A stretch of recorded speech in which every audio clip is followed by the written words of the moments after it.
балалардың баспананы, күнделікті тіршілік ететін баспанамызды не деп атайды? Үй деп атайды. Үй, біздің үйіміздің мына шатыры қандай пішінге ұқсайды? Қандай пішінге ұқсайды? Үшбұрышқа ұқсайды екен. Ал енді оның қабырғалары қандай пішінге ұқсайды? Төртбұрышқа ұқсайды екен. Ал енді терезелердің де қандай пішінге ұқсап тұр? Мына жақтары сопақша екен. Ал мына терезелері қандай пішінге ұқсайды? Төртбұрышқа ұқсайды екен. Ал балалар, бұл үй, біздің үй тегіннен-тең бір жерде тұрған жоқ екен. Бұның өзінің бір әдемі тапсырмасы бар екен. Сол тапсырмасын орындаймыз ба? Жарайсыңдар. Ендеше қазір сендерге мен жұмбақ жасырған кезде осы үш жерде тұрған үй жануарлары шығады екен. Балалар, енді біздің мына жерде ең жоғарыда мына жерде қанша терезе бар екен? Жалпы санайықшы кәні? 1, 2, 3, 4, 5. Қанша екен? Астында қанша не бар екен? Қанша терезе бар екен астында? 2. Үстінде қанша терезе бар екен? 2. Ең жоғарыда қанша терезе тұр? 1 екен, е? Барлығы қанша екен? 5. Жарайсыңдар балалар. Ендеше біз мына жерде ең жоғары тұрған терезенің жұмбағын шешуге қамыс құлақ, тостаған тұяқ, еті тамақ, сүті дәрумен. Кән көрейікші қандай екен? Дұрыс пе екен, дұрыс емес пе екен? Қазір көрейік. Дұрыс екен балалар, сендердің жауаптарың дұрыс екен. Не шықты? Жылқы шықты, жарайсыңдар. Екінші терезенің жауабын көрейік қазір енді. Кезікті бір жануар, үстінде 2 тау бар. Түйе. Қандай екен? Кәнекей? Түйе екен, жарайсыздар балалар, түйе екен, е? Ал енді үшінші терезенің жұмбағын шешуге кішкене ғана бойы бар, айналдырып киген тоны бар. Ой екен, көрейік қандай екен. Дұрыс пе екен балалар? Ой екен, дұрыс айтасыңдар балалар. Енді біз қаншашыншы терезені ашамыз? 4-ші терезені ашамыз, е? Өзі күшті, мүйізі мықты, сүті тәтті. Жарайсыңдар балалар, сиыр екен. Көрейікші қандай екен? Сиыр екен. Ой, міне, не шықты балалар? Сиыр шықты, е? Секең, келесі жұмбақты шешілген балалар. Секең етеді, алысқа кетеді. Бұл не? Жоқ. Ешкі, дұрыс айтады, ешкі екен. Көрейікші? Қандай екен? Ешкі екен. Дұрыс пе екен балалар? Жарайсыңдар. Біз мына үйдің тапсырмасын орындадық па? Жарайсыңдар. Балалар, қойға су, жем берген кезде оны шақырамыз, е? Оны қалай шақырамыз?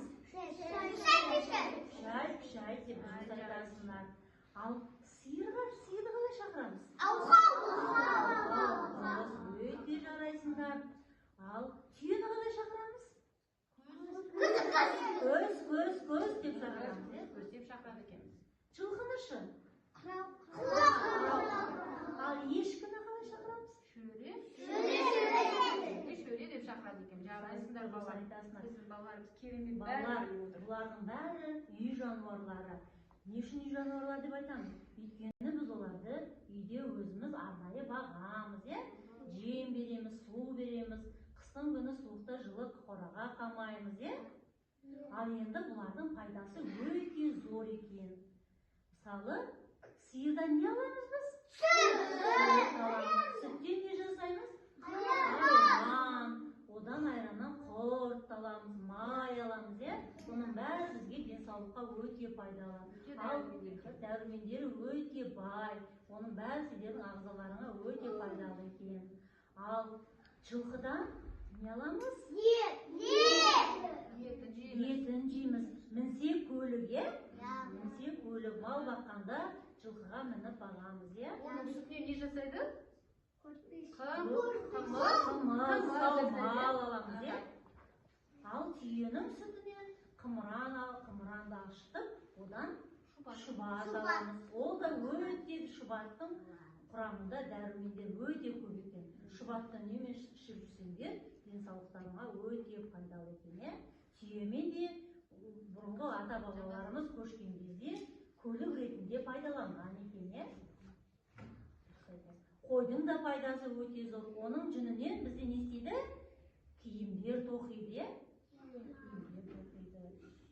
Қарайсыңдар балалар, сендер үй жануарлары туралы көп біледі екенсіңдер. Енді сендерге мен қызықты ойындарым бар. Мұнда жылқыларым бар. Қыздар соның жалын тарап өріп беріңдерші. Ал ер балаларға алда тағы қызықты ойыным бар. Қойларға жын жаптырып беру. Ал балалар, мына жерде қарасаңдар, үй жануарларының суреті бар екен. Мына жерде үй жануарларының, мысалға, түйенің төлі бар. Сол түйенің төлін өзінің анасына алып келеміз. Кәні әрқайсысын өздерін анасына қауыштырыңдаршы. Кәні табамыз. Өзінің төлін табамыз. Жануардың төлін табамыз.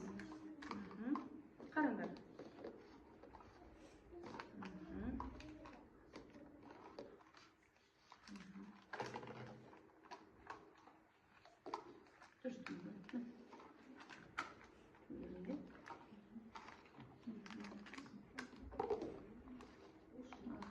Жарайсыңдар. Кәнік ең көрейші, Айкөркемдікі. Айкөркем мынау не екен? Мысықтың төлі не екен? Марғау екен, дұрыс айтасың. Ал енді мына жерде мынау не? Қойдың төлі не? Дұрыс айтасың. Қозы ғой, дұрыс. Ал енді тұрған мынау не екен? Не екен мынау? Сиырдың төлі не екен? Бұзау екен, жарайсыңдар. Ал енді мына жерде тұрған мынау не екен?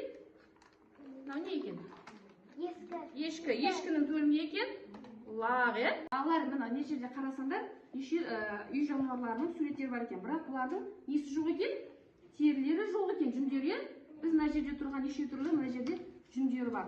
Солардың өзінің, әр жануардың өзінің жүнін терісін тауып, орнына орналастырайық. Осындай бір қызықты ойын ойнайық.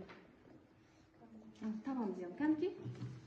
Бәріміз тауып, орналастырайық. Кәнекей. Астына қоямыз. Дұрыс. Мені сенді. Әпкей менде соққа. Кәні сенікі, мені қарамын. Мынаны көш. Астына қойып көш, кәні соны. Болған бекен терісі. Астына қоямыз. Кәні көрейші, кәні дұрыстаптық бекен. Жарайсыңдар балалар, кәнекей, әдемі екен. Кәні бәріміз дұрыстап қойып. Әдемілі бет естірсеңдер шпейді. Әдемі бет естіріңдер. Кәні суретке түсіріңдер. Бет тұтамдар, қолдарына. Көрсетіңдер кәні. Кәнекей. Бұлай қарай көрсетіңдер. Кәні сен де көрсете қой.